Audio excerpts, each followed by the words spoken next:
Vamos a ir a la palabra del Señor en esta tarde y les voy a invitar al libro de Segunda de Reyes, capítulo 4, versículo 35.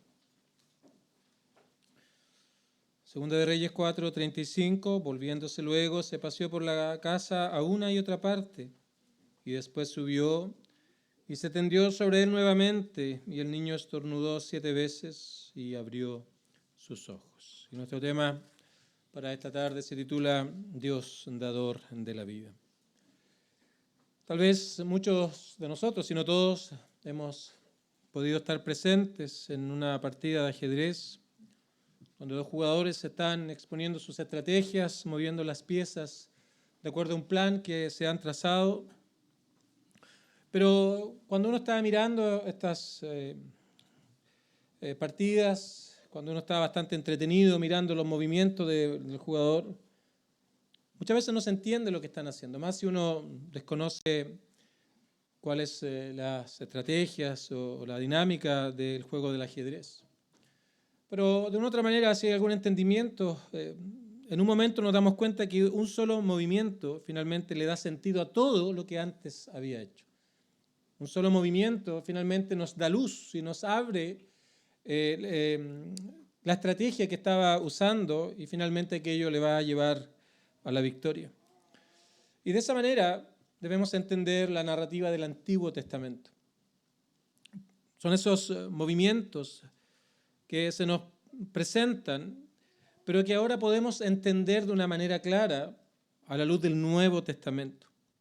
Porque en la cruz del Calvario fue ese movimiento final, ese jaque mate, llamémosle, al pecado, al mundo y Satanás. Así que ahora podemos, con el Nuevo Testamento, poder nosotros entender y comprender todo lo que nos apuntaba el Antiguo Testamento. Así que estas narrativas que se nos presentan, que aparentemente son historias, son cosas que tienen algunos asuntos importantes, muchas veces se desconectan de la historia completa de la palabra del Señor, que es la redención del hombre. Pero cuando tenemos este entendimiento, todas estas cosas finalmente nos están apuntando, nos están guiando hacia un mayor entendimiento de lo que está plenamente revelado en el Calvario, en el Nuevo Testamento. Así que lo que vamos a ver hoy día es el Evangelio. Es el mensaje de salvación por gracia de Dios mediante la fe en Cristo, que va a venir cientos de años después, pero que de una otra manera en la palabra del Señor se presenta. A veces de manera clara, como eso en los Evangelios o en el resto del Nuevo Testamento, pero también por ilustraciones, por milagros, por un montón de cosas que encontramos en toda la palabra del Señor, que también nos enseñan algo acerca del Evangelio, algo acerca de la conversión. Así que ese es el tema que vamos a ver hoy día, Dios, dador de la vida, y todo esto por medio del Evangelio. El Evangelio es ese mensaje de salvación por la gracia de Dios mediante la fe en Cristo. De esa manera podemos entender el Evangelio. Son palabras, es una comunicación que se entrega con verdades, razonamientos, argumentos, para que las personas puedan oír. Nos habla acerca de Dios, nos habla acerca de su perfección, de su pureza. A la luz de aquello vemos la realidad del hombre y nos habla acerca de quién es el hombre delante del Señor, pero también nos habla acerca de Cristo y de todo lo que Él hizo en la cruz del Calvario. Y también nos hace un llamado ahora, no solamente a considerar intelectualmente estas cosas, sino que también a venir delante del Señor reconociendo que el problema no es de la humanidad en general, sino es un problema personal en primer lugar. Y yo debo ir a Cristo de manera personal, arrepintiéndome de mis pecados y confiando en Cristo como el único mediador. Así que todo esto lo hallamos en esta historia. El Evangelio está aquí entre líneas en esta maravillosa historia de un hombre llamado Eliseo y de una mujer a la que se le conoce como la mujer sunamita. Quiero darle contexto brevemente. Tenemos un matrimonio ya de avanzada edad, por lo cual no tenían posibilidades de tener hijos. Ese es el contexto inmediato que tenemos acá, porque ya eran ancianos. Versículo 14 dice aquí que ella no tiene hijo y su marido es viejo, así que naturalmente no podían ellos concebir. También, a partir del relato, podemos ver que esta mujer era una mujer muy próspera, era una mujer que tenía varias propiedades, tal vez tenía un buen negocio junto a su marido. Y también ella había invitado al profeta Eliseo para que pudiera compartir junto a ellos, les invitaba a comer. De hecho, eso está en el versículo 8, como comienza este relato. Aconteció también que un día pasaba Eliseo por allí, por Sunem, de donde viene el nombre sunamita, y allí una mujer importante, que le invitaba insistentemente a que comiese, y cuando él pasaba por allí venía a la casa de ella a comer. Así que finalmente se generó una amistad, podríamos decirlo, una confianza entre este matrimonio y el profeta Eliseo, así que cada vez que pasaba por aquel lugar se dirigía a la casa de ellos para poder comer y también para poder pernoctar. Así que finalmente la mujer tuvo un buen deseo, dadas las particularidades de esta relación que tenía de amistad con el profeta junto a su marido.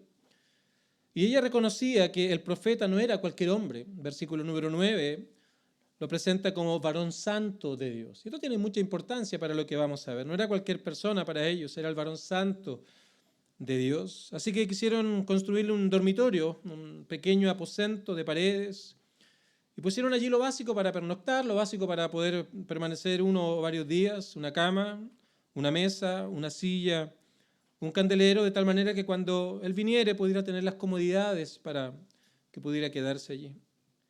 Yo recuerdo que en mis tiempos de estudio trabajé en Pucón y por aquellas labores tuve que acompañar a quien era mi jefa en esos tiempos a visitar el hogar de una persona de mucho dinero en este país que estaba construyendo una casa.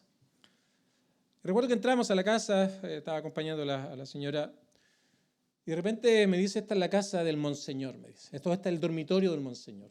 Era como 3 veces la casa donde vivimos nosotros ahora, un enorme, un hermoso, lleno de cosas.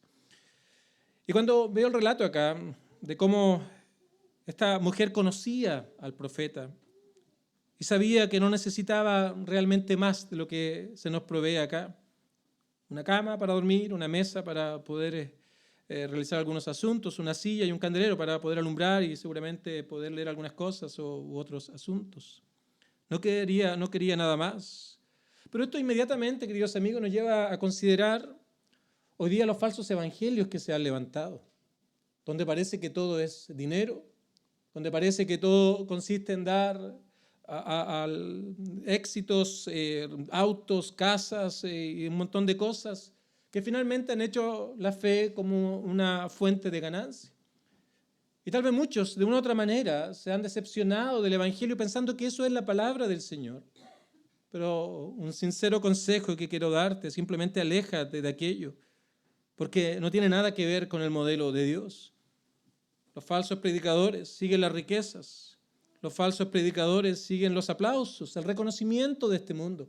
Buscan hacer una fortuna de este lado de la eternidad y no hacerlo para la vida eterna, así que traen palabras muy suaves, mensajes falsos que simplemente satisfacen el comezón de oír. Te prometen bendiciones, te prometen cosas materiales, te prometen asuntos para esta vida sin tener ningún interés sincero por tu alma, porque simplemente están apuntando a ellos mismos. Y quiero hacer esa aplicación porque en este contexto creo que es algo relevante que podamos nosotros también tener presente. Así que esta mujer próspera no necesitaba nada material y cuando este profeta estaba agradecido por lo que había hecho por ella, le pregunta qué puede hacer por ella en el versículo número 13. Ella no necesitaba nada, pero había algo que no tenía. Esta mujer no tenía hijos y ya no estaba, como mencioné, en edad de tenerlo ni ella ni su marido. Así que el profeta lo que hace es que le va a dar una promesa en el versículo 16, el año que viene, por este tiempo, ¿abrazarás un hijo? Y ella dijo, no, Señor mío. La duda inmediatamente vino a ella. Varón de Dios, no hagas burla de tu siervo. Pero la historia continúa y lo que encontramos es el cumplimiento en el versículo 17 de esta promesa. Mas la mujer concibió y dio a luz un hijo al año siguiente, en el tiempo que Eliseo le había dicho. Así que bueno, la historia avanza, obviamente nos saltamos algunos años porque llegamos al versículo 18, luego de que se nos dice que dio a luz y ya era un niño que había crecido. Seguramente ya era un adolescente, tal vez estaba en sus 15, 18, 12 años, no lo tenemos claro. Pero el asunto es que ya había venido y había crecido y de un momento a otro este niño se enfermó. No se nos muestran las razones, simplemente enfermó dando gritos de dolor. Le dolía tanto la cabeza que empezó a dar gritos con respecto a este problema. Así que su padre lo envió a donde su madre para que pudiera también mostrar preocupación, cariño hacia él. Y ella lo toma en brazos, tal vez preocupada por lo que estaba pasando, y mientras estaba en sus rodillas, lo tenía en su regazo durante muchas horas. Finalmente el niño murió. Y ese es el relato, esa es la narrativa que tenemos aquí, o parte de ella, pero simplemente hasta que este niño ha muerto. Y cuando pensamos en la muerte, muchas veces no pensamos de una manera correcta. Por cierto, la muerte es algo triste. Comienzan a venir pensamientos, si alguien ha experimentado la muerte de algún ser querido, es evidente que vienen pensamientos de tristeza, pensamientos tal vez de análisis, se habré hecho lo suficiente por la persona que ha partido, sea un padre, una madre, un hijo. Tal vez cierto remordimiento vendrá por algunas actitudes que se tuvieron en algún momento de la vida, circunstancias propias de la partida, el dolor, lo vemos también cuando Esteban murió en el Nuevo Testamento. La gente hizo endecha, hizo llanto por la muerte de un hermano en la fe y un amigo que había muerto mártir, apedreado. Pero en un momento se debe ya reconocer que no hay nada más que hacer, el tiempo ha pasado. Así que esto nos pone en un contexto horizontal de la muerte. Pensamos en aquellos que han partido, pero usualmente los pensamientos terminan allí. Porque no vemos algo que es crucial cuando debemos meditar en la muerte. La realidad del pecado que vemos cuando vemos a alguien morir. La muerte no es algo natural, la muerte es una consecuencia del pecado. Vino a raíz del pecado, pero no era algo natural, la creación de Dios. Así que entró como consecuencia de desobedecer a Dios. Así que básicamente la muerte es el perverso resultado del pecado. Y estoy seguro que ninguno de nosotros tal vez hemos pensado en esto cuando nos enfrentamos a un féretro. Hay tristeza, queremos saber quiénes son los familiares para ir a darle el pésame. Pero tal vez nunca hemos reflexionado con que esa imagen, esa ilustración, es una demostración vívida de las consecuencias del pecado. Y vamos a ver dos analogías en este relato, en esta historia que se nos narra acá, con respecto a esto. En primer lugar, tenemos la muerte física, que se nos presenta en el hijo de esta mujer sunamita, pero que también nos ayuda a pensar en otro aspecto de la muerte, que es la muerte espiritual. Pero también la vida que luego le es dada a este niño nos ayuda a pensar en un aspecto mayor a la vida terrenal que tiene que ver con la vida espiritual. Y eso va a ser los dos puntos principales del mensaje de esta tarde. Vamos a hablar de la muerte espiritual y vamos a hablar de la vida espiritual. Así que en primer lugar pensemos en la muerte, cómo esto nos ayuda a entender acerca de la muerte espiritual. La muerte es una separación, de esa manera entendemos la muerte, una separación. La muerte física es una separación del alma del cuerpo. El cuerpo va a la tumba, pero el alma va a Dios, que lo dio. Es una separación temporal, porque cuando vayamos a presentarnos delante del Señor en ese último gran día, una vez más el alma ha de unirse al cuerpo y deberemos presentarnos al juicio final. Es algo inevitable. Todos los que estamos hoy aquí, si el Señor no viene antes, vamos a morir y vamos a tener que pasar y ser apresados por las garras de la muerte física. Y vamos a ir a la tumba, van a llorar, va a pasar lo mismo que acabo de mencionar, personas van a meditar en nosotros, tal vez los hijos van a meditar en aquellos momentos donde actuaron mal, va a haber remordimiento, pero luego todo aquello va a pasar. Pero hay otra muerte que también viene como consecuencia del pecado, que es la muerte espiritual. Ya no es solo la separación del cuerpo del alma como consecuencia del pecado, sino es una separación que todo hombre nacido de padre y madre tiene, la separación eterna de Dios. No hay comunión con Dios. Así que el resumen de esto es que estando en el vigor de la juventud, estando en la fuerza de los años tempranos, sin experimentar tal vez grandes enfermedades o asuntos de ese tipo, debes saber que tu alma en ese momento está experimentando, si no has confiado en Cristo, estás experimentando la muerte espiritual. Nadie es neutral con respecto a esta realidad. Todo hombre que no ha confiado en Cristo experimenta la muerte espiritual. Así que tenemos esta ilustración o esta historia que nos ilustra el Evangelio, una madre con su hijo en brazos, que debiendo estar lleno de vida y dando alegría, allí está inerte, en los brazos, en el regazo de su madre. Y esa es la manera en cómo Dios nos ve. Es una perfecta ilustración de cómo el Señor ve las almas de aquellos que aún no han confiado en Él. El hombre debería amar al Señor, debería amar a Dios. Fuimos creados con un propósito de obedecer a Dios, de glorificar a Dios, pero los hombres se han vuelto indiferentes a Dios. No lo consideran, no hay Dios en sus caminos, no está Dios en sus pensamientos, no hay Dios en sus razonamientos. Dios espera una adoración sincera, pero por otro lado el hombre que está en muerte espiritual no manifiesta ningún interés en los asuntos espirituales. Debiendo reflejar la gloria de Dios, las personas buscan su propio placer, su propia alegría, su propio gozo. Debiera haber bondad, pureza, pero el Señor encuentra en los hombres odio, violencia, desprecio, rebeldía. Así que nuestras almas delante del Señor son como el cuerpo frío de este joven, sin vida, inerte, sin ninguna utilidad. No hay nada que pueda ofrecer. Nada de lo que la gracia nos dice nos interesa escuchar. Hay un rechazo. Por naturaleza no nos interesan los asuntos espirituales. Pensamos en la vida, pensamos en la fragilidad de la vida, la vemos día a día. Yo venía para acá junto a la familia y ya iba una carroza fúnebre llevando un cuerpo, no sé de quién será, pero día tras día vemos esta escena para mostrarnos lo frágil que es la vida, que ni la ciencia con todos sus avances, que podrá extender los años, un par más, añadir años a la esperanza de vida, pero hay algo que no puede hacer, traer vida para siempre. Así que el hombre se siente dueño de su vida, como si todo dependiera de nosotros, como si el hombre fuera Dios.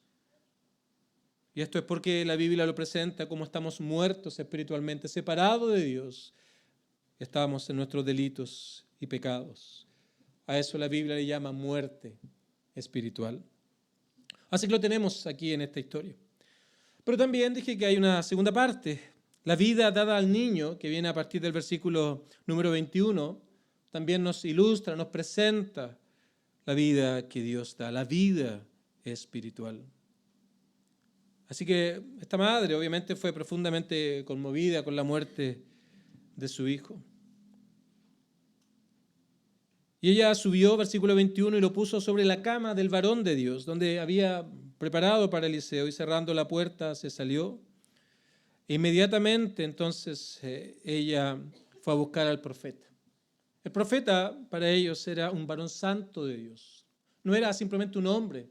En otras palabras, para que me entienda, les representaba a Dios. Para que me entienda simplemente. Para ellos era la voz de Dios, la palabra de Dios.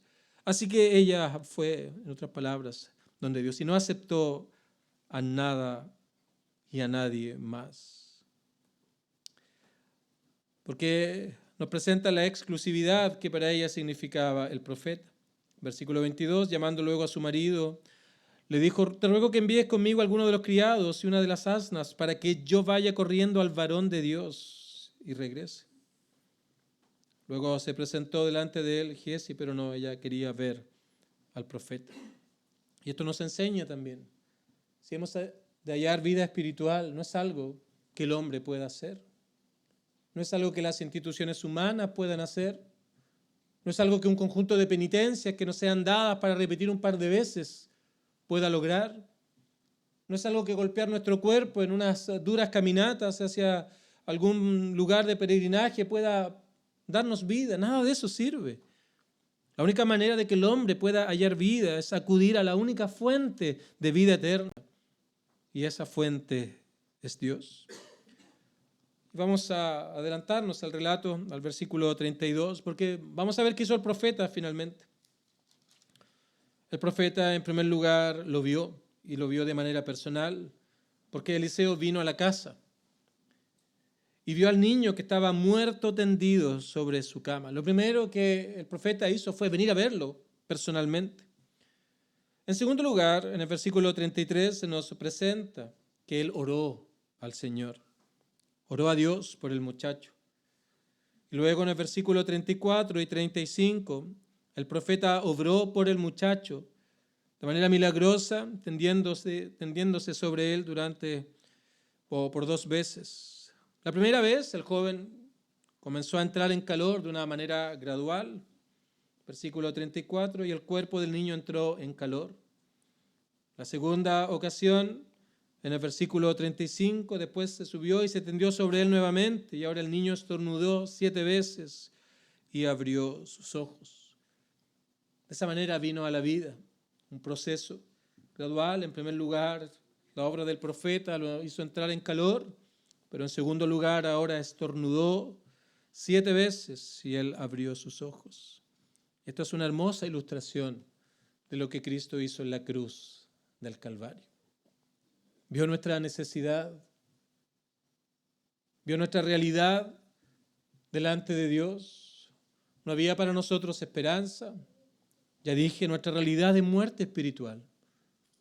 No hay nada que podamos hacer por nosotros mismos, basado en nuestros méritos, en nuestros esfuerzos. Tal vez tú puedes pensar que puedes lograr hacer un conjunto de obras y cada día te levantas con un checklist para decir esto, otro. Y al final del día simplemente decir, bueno, me merezco el perdón, me merezco la vida eterna. Y he hecho lo suficiente ahora para, basado en mis esfuerzos, poder estar a cuentas con Dios. O tal vez confías en ceremonias que en algún momento pudiste haber hecho. Tal vez cuando niño alguien te bautizó, o tal vez hiciste una primera comunión o alguna confirmación, o pasaste por distintos sacramentos dentro de alguna institución. Pero debo decirlo, nada de aquello sirve, porque nada de aquello te puede dar vida. Nada de aquello te puede hacer acepto delante del Señor.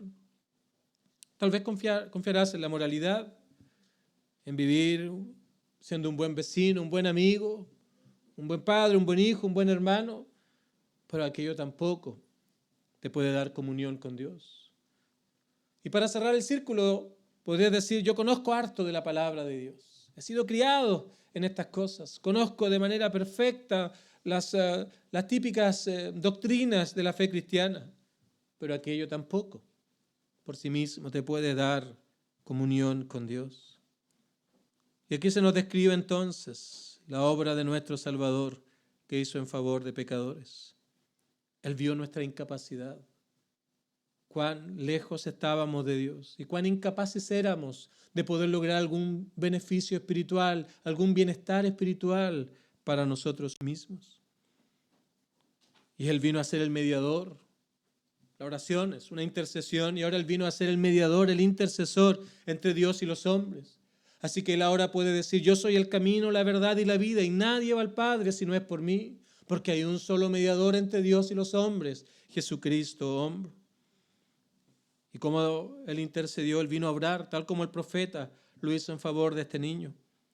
Él vino a la cruz del Calvario. Durante toda su vida vivió en obediencia a Dios, cumplió las demandas de Dios, no se halló pecado en Él, pero a causa del amor por aquellos que iban a creer, Él se hizo pecado. Él no conoció pecado, se hizo pecado. No en el sentido que llegó a ser pecador, sino que llevó las consecuencias del pecado de aquellos que iban a creer. Y luego entonces allí en la cruz del Calvario durante 6 horas estuvo crucificado. Las 3 primeras horas la gente hacía escarnio, burla de Él. En las segundas 3 horas tinieblas cubrieron la tierra. Aquello no era un espectáculo para que la gente se mofara. Así que la gente se fue de aquel lugar y fue allí cuando la ira de Dios Padre fue cargada sobre Cristo en la cruz del Calvario, para que el hombre ahora pudiera tener esperanza de salvación y certeza de vida eterna. Eso es lo que el Señor hace y obra ahora en la vida de los hombres. Una transformación. Eso es una nueva vida. Tal como este joven que es traído a la vida física por medio de un milagro que hace el profeta, ahora el Señor trae vida espiritual a aquellos que vienen delante del Señor, reconociendo su pecado y confiando en Cristo como el único mediador, el único intercesor. Así que aquí también se nos describe el inicio de la conversión. Su cuerpo entró en calor. Así pasa también con aquellos en los cuales el Señor está obrando. Comienzas a entender el Evangelio. Comienzas a comprender quién es Dios. Comienzas a comprender su santidad, su perfección, su pureza. De repente no te das ni cuenta tal vez. Y comienzas a tener un mayor sentido de seriedad hacia las cosas de Dios. Antes eras indiferente, producto de la realidad espiritual en la que estabas. Pero Dios comienza a trabajar. Comienzas a entender el Evangelio. Ves tu realidad delante del Señor. Ya no crees que esto es un asunto de los demás, sino dices, yo soy el problema. En mí radica el pecado, en mí reina el pecado. Ese soy yo. Lo que dice el predicador no es para el que está al lado, es para mí. Lo que la palabra del Señor enseña no es algo que tiene que ver con el resto, sino es algo que tiene que ver con mi propia realidad. Y comienza a haber un interés en aquellas cosas que antes rechazabas o a las cuales eras indiferente. Y comienza a haber un nuevo entendimiento con respecto al pecado, con respecto a las ofensas en contra de Dios. Sabes que eres pecador y sabes que ese pecado lleva consecuencias. Eres convicto de ese pecado. Sabes que lleva consecuencias y esas consecuencias son el castigo eterno y reconoces que tú eres merecedor de todo aquello. Y ahora eres guiado al arrepentimiento y la fe donde confiesas tus pecados. Estas son las cosas que yo he hecho en mi vida. Estas son las cosas que han dominado en mi existencia. Estas son las cosas que han sido lo que han reinado en mi ser día tras día, mis pensamientos, mis acciones, mis sentimientos. Todo aquí está, Señor. Y en la medida que haces eso, confías en Cristo como el único que puede darte comunión con Dios. Y el Señor trabaja en tu vida. Tu cuerpo entra en calor, ahora llamémoslo espiritual, empiezas a entender estas cosas y el Señor sigue obrando por medio de la predicación del Evangelio, por medio de las conversaciones de algún amigo, alguien que ha mostrado interés por tu alma y te expone al Evangelio. Pero luego vienen las evidencias de esta nueva vida. En el versículo 35 dice que nuevamente se tendió sobre el niño y ahora el niño estornudó 7 veces y abrió sus ojos.